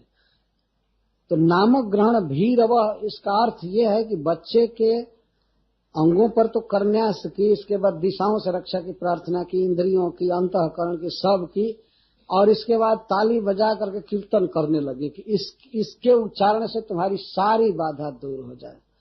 हरे कृष्णा कृष्णा कृष्णा हरे हरे, हरे राम राम राम हरे हरे, हरे कृष्णा कृष्णा कृष्णा हरे हरे, हरे राम राम राम हरे हरे। तो इस प्रकार गोपियां कीर्तन कर रही थी, भगवान का नाम लेने से तुम्हारी सारी विपत्ति, सारी बाधा दूर हो जाए। और हृदय में क्या भाव था रक्षा में, क्यों रक्षा कर रहे थे कृष्ण की। तो श्रील सुखदेव गोस्वामी कहते हैं, इति प्रणय बद्धा भी, अतिशय वात्सल्य से, प्रेम से बंधी थी गोपियां। उस बच्चे के प्रेम डोरी ने ऐसा बांधा था गोपियों को कि उसकी रक्षा की प्रार्थना कर रही थी। गोपी भी कृत रक्षणम, गोपियों के द्वारा जिनकी रक्षा की गई, सुखदेव जी कहते रक्षा करने का प्रयास नहीं कि कृत रक्षण, सचमुच में उनकी रक्षा हो गई। ऐसा जैसे सुखदेव गोस्वामी यह कह रहे कि गोपियों ने उनको बचा दिया, ये रक्षा कर दिया। अरे उन्हीं के नाम से उनकी रक्षा हो रही है। श्रील जीव गोस्वामी पाद जी अपने क्रम संदर्भ में लिखते हैं कि भगवान के जितने अवतारों की बात यहाँ कही गई रक्षा की, तो भगवान के ही स्वरूप हैं। और कृष्ण जो है वो मूल भगवान है, अवतारी हैं, और सब अवतार हैं। तो जैसे किसी के छाती पर मान लीजिए कोई चीज है, कोई चींटी है चल रही है, और उसी के हाथ को पकड़ कर कहा जाए कि ये चींटी हटा दो, तो ये नहीं कहा जाए कोई दूसरा आदमी हटाया है। कृष्ण की बाधा को कोई दूसरा क्या दूर करेगा। कृष्ण की रक्षा कृष्ण कर रहे हैं, उनके जो अंश हैं वे कर रहे हैं। ये स्वाभाविक, कृष्ण मतलब अपनी रक्षा कर रहे हैं। लेकिन सुखदेव गोस्वामी कहते हैं कि इति प्रणय बद्धा भी गोपी भी कृत रक्षण बालम, आत्मजन। माँ जशोदा ने देखा प्रेम में बंधी हुई गोपियां हमारे बच्चे की रक्षा करती, आगे भी रक्षा होगी और इस समय भी रक्षा हो गई। तो पायित्वा स्तनम माता, रक्षा होने के बाद तब गोपियों ने बच्चे को दिया जशोदा के अंक में कि माँ इसको दूध पिलाओ। तो लोक में ऐसा माना जाता है कि यदि बच्चा अपने माँ का दूध पीता है प्रसन्नता से तो स्वस्थ है। तो उसके स्वास्थ्य का फाइनल परीक्षण करने के लिए गोपियों ने कहा कि इसको दूध पिलाओ। तो जब माँ दूध पिलाने चली तो बच्चा पीने लगा। इसका अर्थ है कि कोई खराबी नहीं रह गई है। नहीं तो उस राक्षसी के चंगुल से लाने पर अभी विश्वास नहीं था किसी को कि अब बच्चा स्वस्थ होगा। इसलिए पायित्वा स्तनम माता ने बच्चे को स्तन पिलाया और जैसे पहले पीता था वैसे बिल्कुल आराम से पीने लगा। और पी लिया तो पीने के बाद कुछ उसको नींद आने लगी तो माँ ने उसको सन्निवेशयत सुला दिया, सो जाएगा कुछ देर तक। अभी भय बना हुआ था मन में, कुछ हो गया होगा, लेकिन दूध पिलाने के बाद आश्वासन हुआ। अच्छा, यदि भूत लगा होता या कुछ कटा छटा होता, जहर चढ़ा होता तो बच्चा सो नहीं सकता। तो सोने लगा, दूध खाया भी। अब कोई आदमी खाए भी और नींद भी बढ़िया से आवे तो फिर रोग कहाँ है उसको। कुछ लोग कहते हैं कि हमको ये रोग है वो रोग है, कब जब कोई सेवा का अवसर आता है कहते हैं ये रोग है। लेकिन खाने और सोने का समय आवे तब खूब अच्छा से खा लेते सो लेते, तब रोग क्या है। खाना और सोना ये पहचान है कि रोग कुछ नहीं है। तो बच्चा खूब अच्छा से दूध पिया और पी करके इसके बाद सो गया। तब तक ये जब घटनाएं सब हो रही थी, गोपियां रक्षा कर रही थी, तब तक नंद आदि गोप मथुरा से जो चले थे वे ब्रज के निकट आए। कुछ दूर पर थे तो दूर पर देखे तो एक नया पहाड़ जैसा लंबा दिखाई पड़ रहा है। वसुदेव जी आदि सब अचरज में पड़ गए, अरे हम लोग ब्रज में चले थे, कहीं दूसरी जगह आ गए क्या। लोग आश्चर्यचकित हो गए, हम लोग ऐसे कैसे रास्ता भूल गए, कि क्या हो गया, कि दूसरी जगह आ गए, क्या हुआ। बहुत आश्चर्यचकित हुए। तावन नंदादयो गोपा मथुरा या ब्रजम गता विलोक के पूतना देहम बभूवु अति विस्मिता, बहुत विस्मित हो गए। श्रील प्रभुपाद जी यहाँ लिखते हैं कि उनके मन में 3 विस्मय हुआ। नंद महाराजा's wonder may be understood in various ways. First of all, the cowherd men had never before seen such a gigantic body in Vrindavan. तो दूर से ऐसा लोग पहचान गए कि कोई शरीर है। शरीर क्या, कोई स्त्री का शरीर है, स्तन बड़े बड़े हैं, हाथ पैर सब दिखाई दे रहे। तो पहली तो बात है कि वृंदावन में इस ब्रज भूमि में लोग इतना बड़ा शरीर पहले नहीं देखे थे।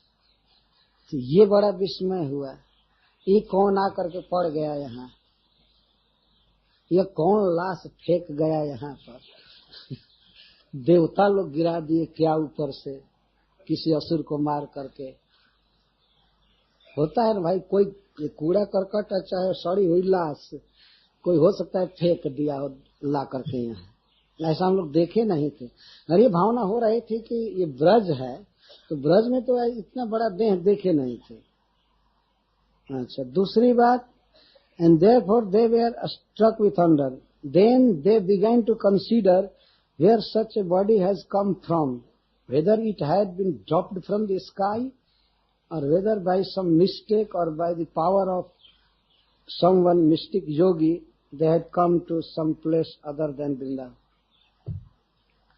उसको ठीक से तो वही सोच रहे हैं कि कोई ऊपर से गिरा दिया शरीर, क्या किया, और यह कहीं हम लोग वृंदावन के अलावा और जगह तो नहीं आ गए। वे कुछ भी नहीं समझ सके कि हम लोग कहाँ आ गए, क्या है ये। तो इस तरह से बभू अति विस्मित हो। जब सब गोप विस्मित हो गए तो आपस में सोचते हैं, नंद बाबा निश्चित ही वसुदेव जी पूर्व जन्म में ऋषि रहे हैं, त्रिकालदर्शी। त्रिकालदर्शी ऋषि रहे हैं, वो मथुरा से ही देख लिए कि गोकुल में उत्पात हो रहे। नूनम बतरसी सन जाते। श्रील प्रभुपाद जी यहाँ प्रपट में लिखते हैं, this verse illustrates the difference between Kshatriya and innocent Vaishyas. क्षत्रिय लोग पॉलिटिक्स में बहुत तेज होते हैं, राजनीति में। तो वसुदेव जी पॉलिटिशियन थे, वे जान गए थे मीटिंग जो मथुरा में चल रही थी और क्या उत्पात होने वाला है गोकुल में, वे गेस किए थे।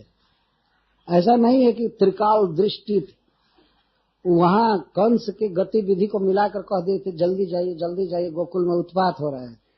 और जब यहाँ उत्पात लोग देखे तो कहते हैं कि वे निश्चित ऋषि हैं। ऋषि हैं कि निश्चित बहुत ऋषि हैं। Vasudev could see what would happen, whereas Nand Maharaj, the king of the agriculturalists, could only guess that Vasudev was a great saintly person and had developed mystic powers. नंद महाराज सोच रहे थे। नंद महाराज इतना राजनीति में विशारद नहीं थे, भोले भाले किसानों के लीडर थे।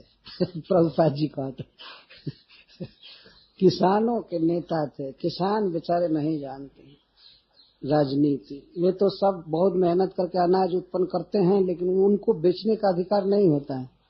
दूसरे लोग लेकर के बड़े दाम में बेचते हैं, ये केवल उत्पन्न भर करते हैं।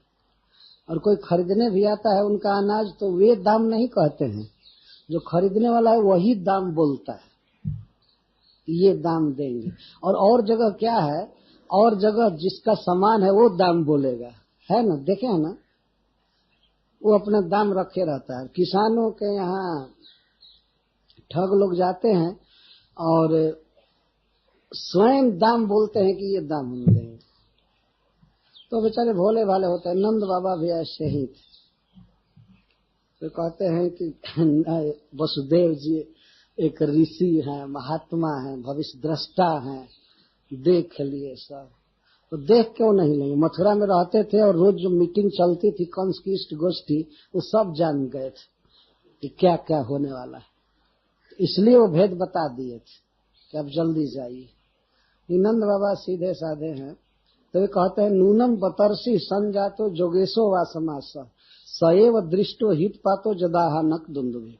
देखो, जो आनक दुंदुभि ने कहा था कि गोकुल में उत्पात हो रहा है, देखो सामने हो गया। तो वसुदेव जी की महिमा पर मन जाने लगा कि एक ऋषि है। नंद महाराज जब आ गए ब्रज में,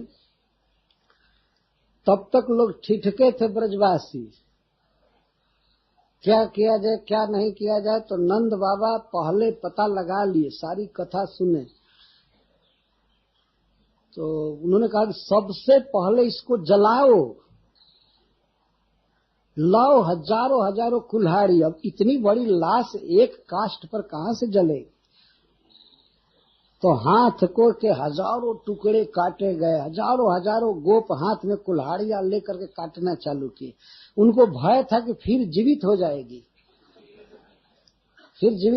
उपद्रव करेगी।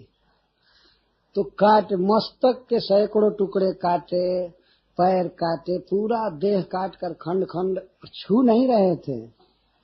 बड़ी बड़ी लकड़ियों से, बल्ली से उसको फेंक रहे थे, अलग अलग ले जा रहे थे और अलग अलग काष्ठ राशि पर रख करके शरीर को जलाए। जब शरीर जलाया गया तो अगुरु की सुगंध निकली। तो ये कथा दोपहर के बाद आएगी, दोपहर के बाद शाम को।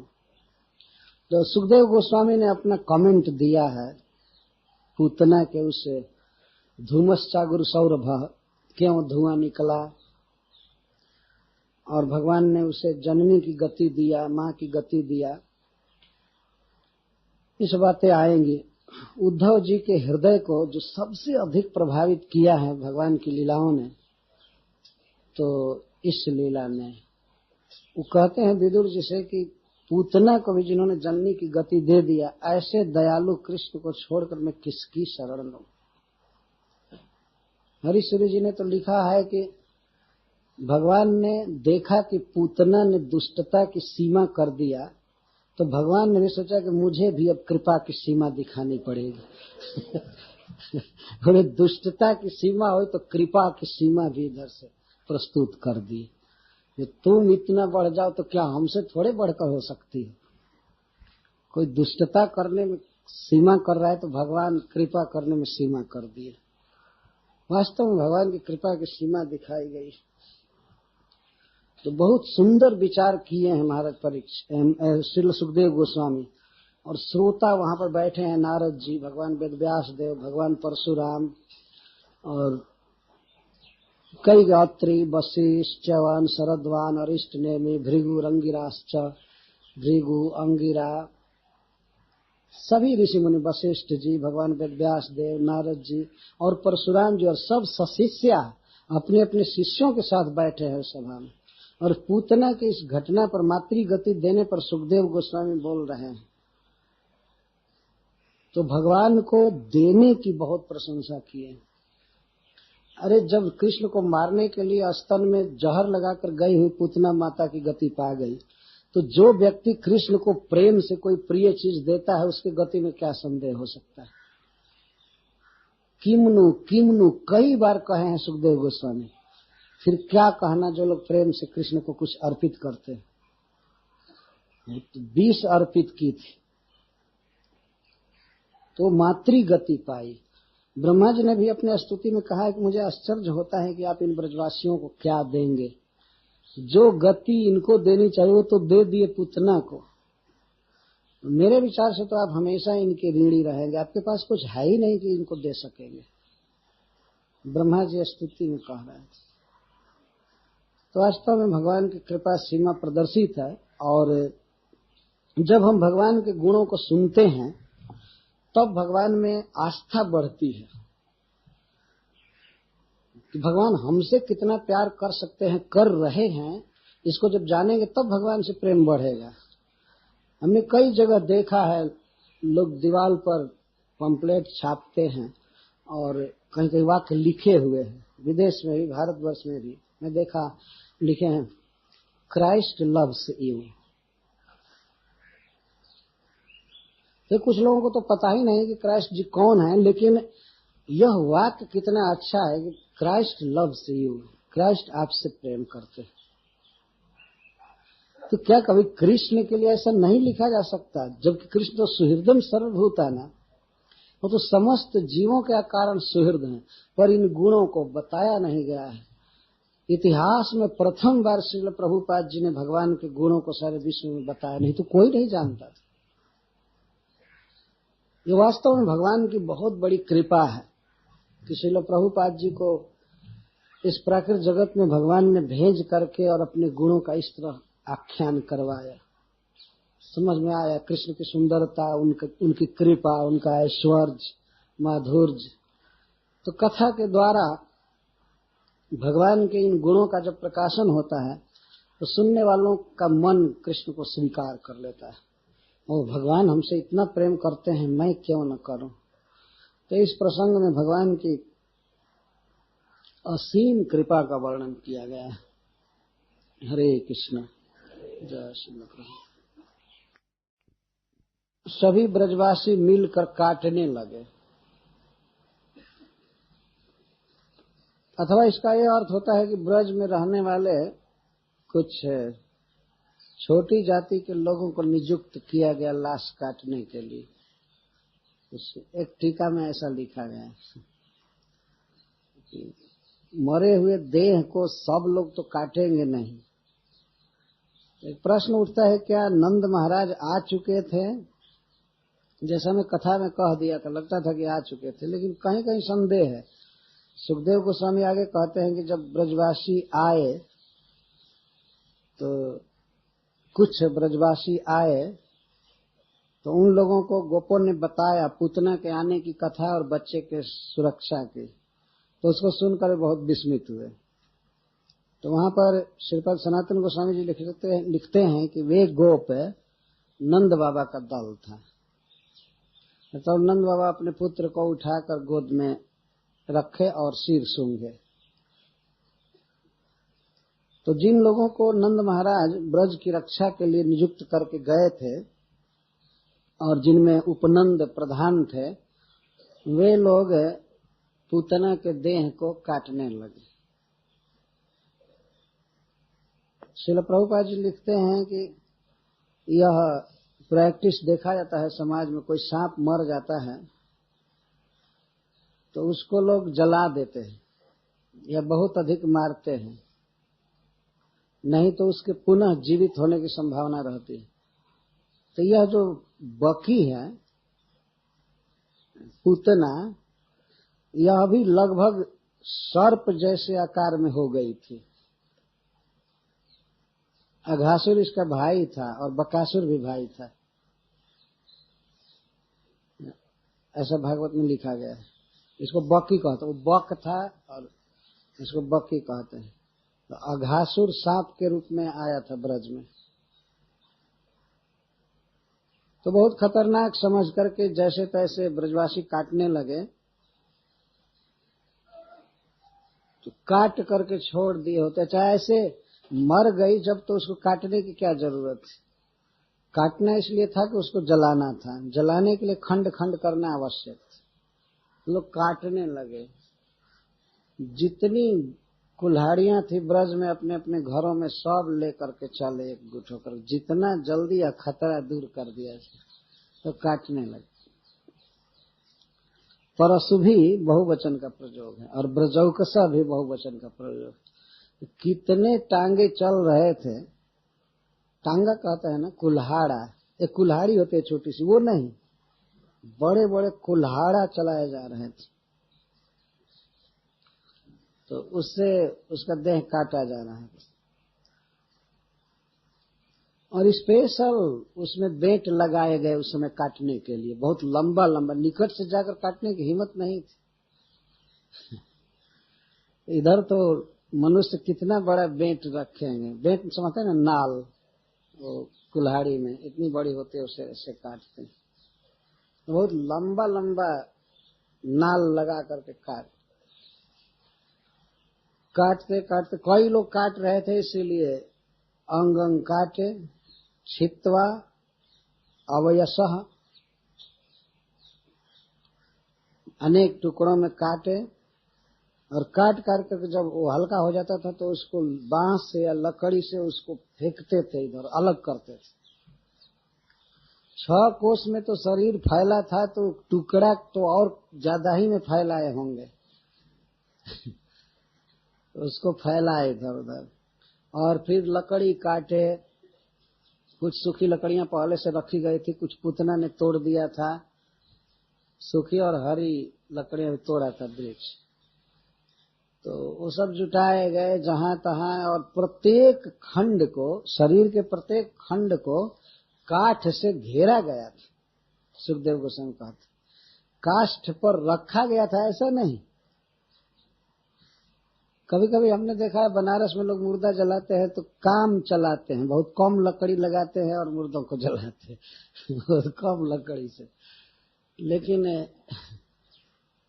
ब्रज में महावन में जब पूतना को जलाया गया तो काठ खूब अच्छी तरह से रखा गया था, बढ़िया से जल जाए, इसलिए न्यप दहन, नितराम दहन, नितराम अदहन शब्द प्रयोग कर खूब अच्छी तरह से जलाया गया उसका शरीर। बेचारी का जन्म कहाँ हुआ, लेकिन उसका अंत्येष्टि संस्कार भगवान के पार्षदों ने किया और धाम में मृत्यु हुई और ब्रजवासियों ने संस्कार किया, ब्रज में उत्पन्न लकड़ियों पर रख करके। बहुत बड़ा सौभाग्य था उसका। काष्ठ वेष्टितम न्यदहन, जलाए। तो दह्यमानस्य देहस्य धूमस चागुरु सौरभ, जब देहस्य दह्यमानस्य, देह दह्यमान हो रहा था तो धुआं तो निकलना अनिवार्य है। आज भी मनुष्य जलाए जाते हैं तो श्मशान से धुआं निकलता है। कभी कभी तो असमय में यदि धुआं निकले तो लोग कहते हैं लगता है कोई मर गया है। कि और समय, और धुआं निकलने का समय होता है, भोजन बनाने का समय होता है और सब होता है, लेकिन मरने का तो कोई खास समय नहीं होता, इसलिए कभी भी धुआं उठ सकता है। ऐसा देखा जाता है गांव में, कभी भी धुआं उठता है तो लोग एक बार तो कहते ही हैं लगता है कोई मर गया। और वो धुआं की गंध अपने तरह की होती है। लेकिन पूतना का जब देह जलाया गया ब्रज में, तो धूमः च, धूम जो था वो अगुरु सौरभ उत्थित, दह्यमानस देह से, जलाए हुए देह का धुआं अगुरु सौरभ, अगुरु के समान सुगंध वाला निकला, अथवा अगुरो रपी सौरभ, अगुरु से भी अधिक सुगंध, अधिक दिव्य सुगंध वाला धुआं निकला। क्यों? क्योंकि कृष्ण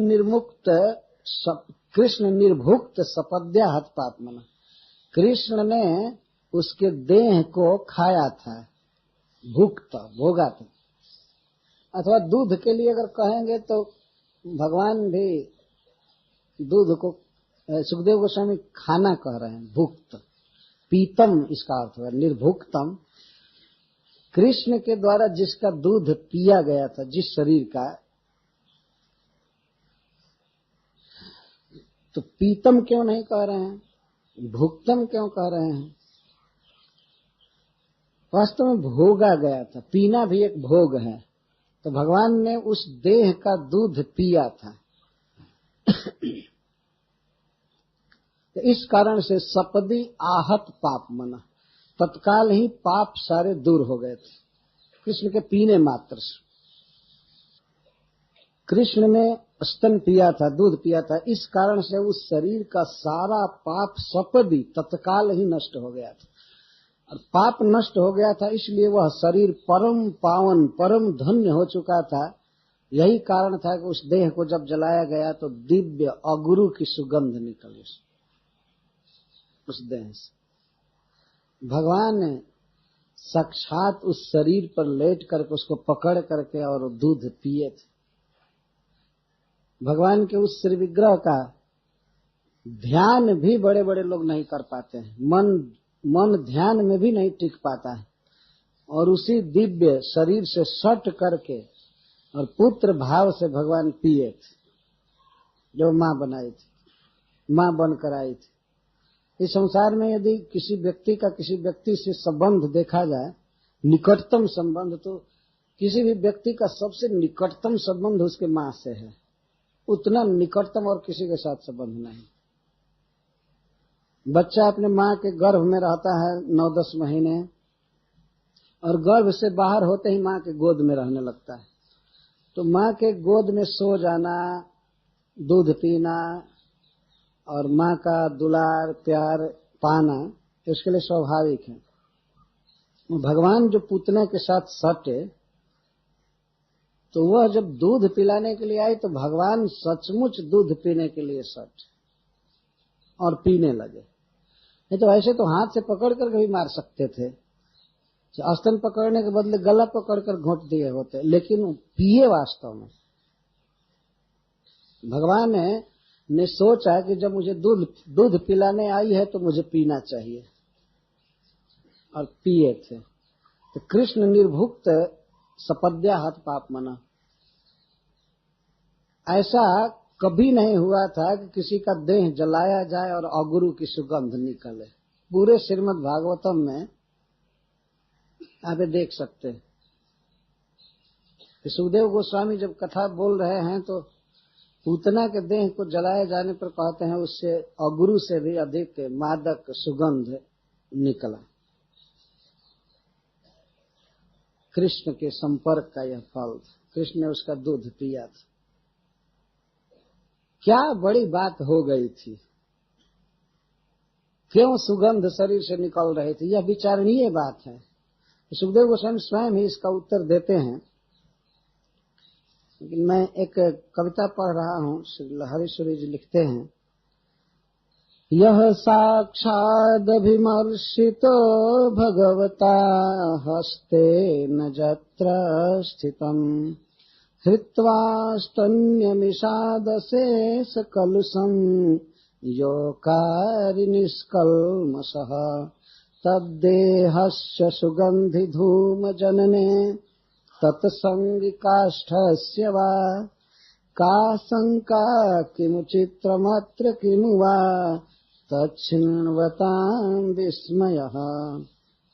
जो देह, पुतना का जो देह साक्षात भगवान के द्वारा आलिंगित हुआ था, भगवान अपने हाथ से पकड़े थे और अपने पैर को भी जमाए थे उसके शरीर पर कि गिर न जाए, इस तरह चिपके थे, चिटके थे पकड़ करके। पैर लगा हुआ था पूरा उसके पेट पर या स्तन के पास, और हाथ से स्तन पकड़े थे, और हाथ से ही नहीं अपने मुख से भी पकड़े थे। तो साक्षात अभिमर्शितो भगवता, भगवान के द्वारा इस प्रकार से आलिंगित शरीर था, अभिमर्शित था, हाथ से पैर से और सारे शरीर से सट करके दूध पी रहे थे। तो भगवान ने उस शरीर को निश्चित ही निष्कल्मष कर दिया। दूध क्या पिए, उसका सारा पाप पी गए, उसका कल्मष पाप सब दूर कर दिए। तो ऐसे शरीर से यदि अगुरु की सुगंध निकल रही थी और इसके साथ ही साथ उस देह के संगी काठ से यदि सुगंध निकल रही थी, तो क्या शंका, इसमें शंका क्या है? किमु चित्र, कौन विचित्र बात है, कौन अनहोनी चीज है। और शृण्वतां को विस्मय, और इसमें सुनने वालों को विस्मय करने की क्या जरूरत है? जो कोई शंका नहीं है, कोई विचित्र बात नहीं है। किसके द्वारा वो आलिंगित हुई थी? भगवान के द्वारा। बहुत तत्परता से भगवान उसके देह में सट करके दूध पिए थे। भगवान ने इस लीला में अपने स्वभाव को व्यक्त किए हैं। अतः श्रीपद सनातन गोस्वामी अपनी टीका के शेष में कहते हैं इस प्रसंग में, आरंभादेव लीलाया बकी धात्री गति प्रदः कृष्णः स्वगुण माधुर्ये तृष्णयामास वैष्णवान। आरंभ में ही पूतना के उद्धार की लीला द्वारा, जो पूतना को भगवान ने मातृ गति दिया, धात्री गति दिया, तो इस लीला से भगवान कृष्ण अपने गुणों के माधुर्य में वैष्णवों को तृष्णयामास, प्यासा बना दिया। तृष्णा बढ़ गई वैष्णवों की, जो भगवान से प्रेम करने वाले हैं, उन लोगों को प्रथम बार भगवान के इस कृपा का साक्षात्कार हुआ। तो हो भगवान इतनी दयालु है। तो तृष्णया मास वैष्णवान, वैष्णवों को तृष्णा से युक्त कर दी इस लीला द्वारा। आरंभ में ही प्रथम में ऐसी लीला की और उसको धात्री गति दे दिए। इसको सुन करके वैष्णवों की ललक भगवान की लीलाओं के प्रति बढ़ गई। तृष्णया मास, तृष्णा का अर्थ होता है उत्कट लालसा, प्यास। बहुत ही सुंदर शब्द लिखे। और अविद्या क्षयादेव लभ्यो अहमिति तन्मयी प्राग हन पूतनाम कृष्ण राघव ताड़कामिव। श्रीपद सनातन गोस्वामी जी कहते हैं कि पूतना अविद्या को प्रस्तुत करती है। तो भगवान ने सोचा कि जब तक अविद्या का नाश नहीं करूंगा तो मैं किसी के द्वारा प्राप्य हो नहीं सकता। तो इसलिए पहले भगवान ने अविद्या को नष्ट किया, पूतना को, जैसे राघव ने ताड़का का वध किया था। भगवान श्री राम भी अपनी लीलाओं में जब वध चालू किए तो पहले स्त्री का वध किए, और भगवान श्री कृष्ण भी ये पहला वध किए तो स्त्री का वध, यही से चालू हो रहा है। तो अविद्या नष्ट किए। और एक विशेष बात सनातन गोस्वामी जी कह रहे हैं, वही जो आरंभादेव लीलायाम, इस प्रारंभिक लीला द्वारा भगवान वैष्णवों को, अपने भक्तों को अपने गुणों के माधुर्य में प्यासा बना दी। गुण माधुर्य, तो गुण में क्या गुण प्रकाशित हुआ इस लीला में? भगवान का जीवों के प्रति अकृत्रिम सौहार्द, दया, यही है उनके गुण का माधुर्य। जैसे उनके अनंत गुण हैं, लेकिन इस लीला में उनका कृपा गुण प्रकाशित हुआ है। इतना मधुर है, इतना मधुर है कि वैष्णव इसके लिए प्यासे हो गए। प्रश्न उठ सकता है कि जब भगवान ने माधुर्य का रस पिलाया तब और प्यास क्यों बढ़ गई? यही तो कृष्ण गुण का माधुर्य है। जो जितना इस लीला को पीता है उसकी प्यास उतना ही बढ़ती है। जब राय रामानंद जी भगवान चैतन्य महाप्रभु को कथा सुनाते थे और स्वरूप दामोदर जी गान करते थे, तो चैतन्य महाप्रभु पी करके उसको कहते थे, और बोलिए और बोलिए और बोलिए और बोलिए, तृष्णा शांत न है, तृष्णा बढ़े निरंतर, और तृष्णा बढ़ती जा रही है, और बढ़ती जा रही है, और कहिए और कहिए और कहिए। रात भर ये बातें होती रहती और समय बीत जाता था। तो दिन में चैतन्य महाप्रभु जगन्नाथ जी